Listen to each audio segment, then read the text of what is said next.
Salut à tous, j'espère que vous allez bien. On se retrouve pour une nouvelle vidéo.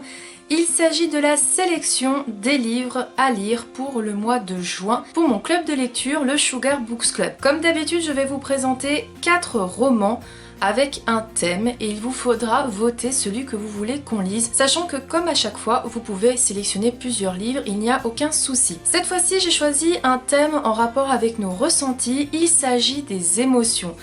Je vais donc vous présenter 4 livres qui vont sûrement nous apporter différentes émotions, que ce soit de la joie, de la tristesse, de la nostalgie, peu importe, on va éprouver des émotions, ça c'est sûr.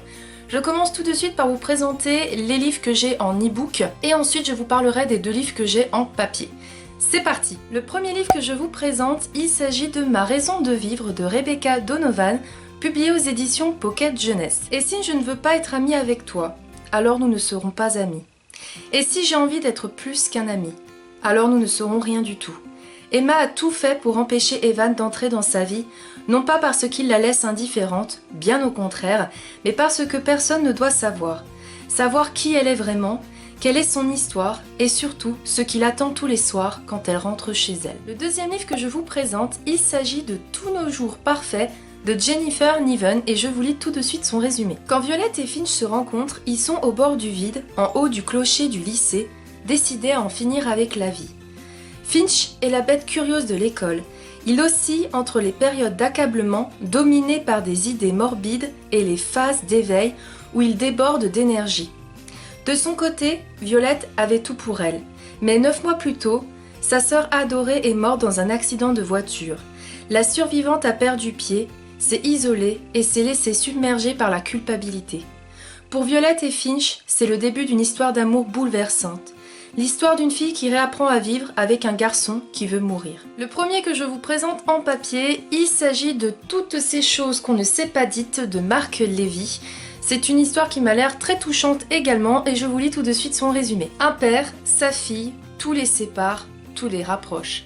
Quelques jours avant son mariage, Julia reçoit un appel téléphonique du secrétaire particulier de son père.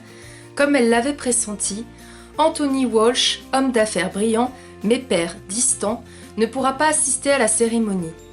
Mais, pour une fois, Julia doit reconnaître qu'il a une excuse irréprochable. Il est mort.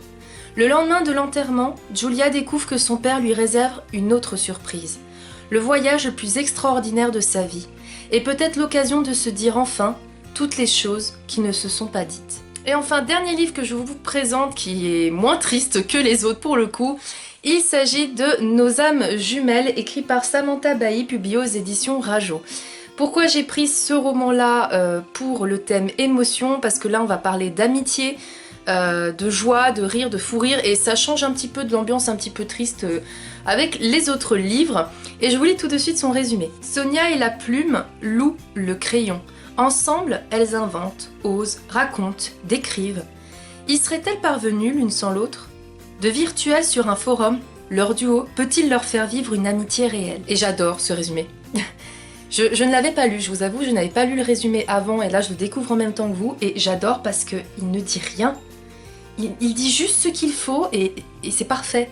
Pour une fois qu'un résumé ne dit pas tout et qu'on n'est pas spoilé, et bah c'est cool. Franchement, je valide ce résumé. Cette vidéo est maintenant terminée, j'espère qu'elle vous aura plu. Vous connaissez maintenant les 4 livres que je vous propose de voter pour le mois de juin pour notre lecture commune. N'hésitez pas comme toujours à cliquer sur le lien en barre d'infos qui vous enverra au sondage, sachant que comme toujours je vous laisse une semaine pour voter et j'annonce les résultats sur le groupe du club. J'espère que l'on va ressentir des émotions, mais honnêtement avec les résumés que je vous ai lus, je pense que ça va être assuré. En tout cas, je vous dis à très vite pour de prochaines vidéos. Salut!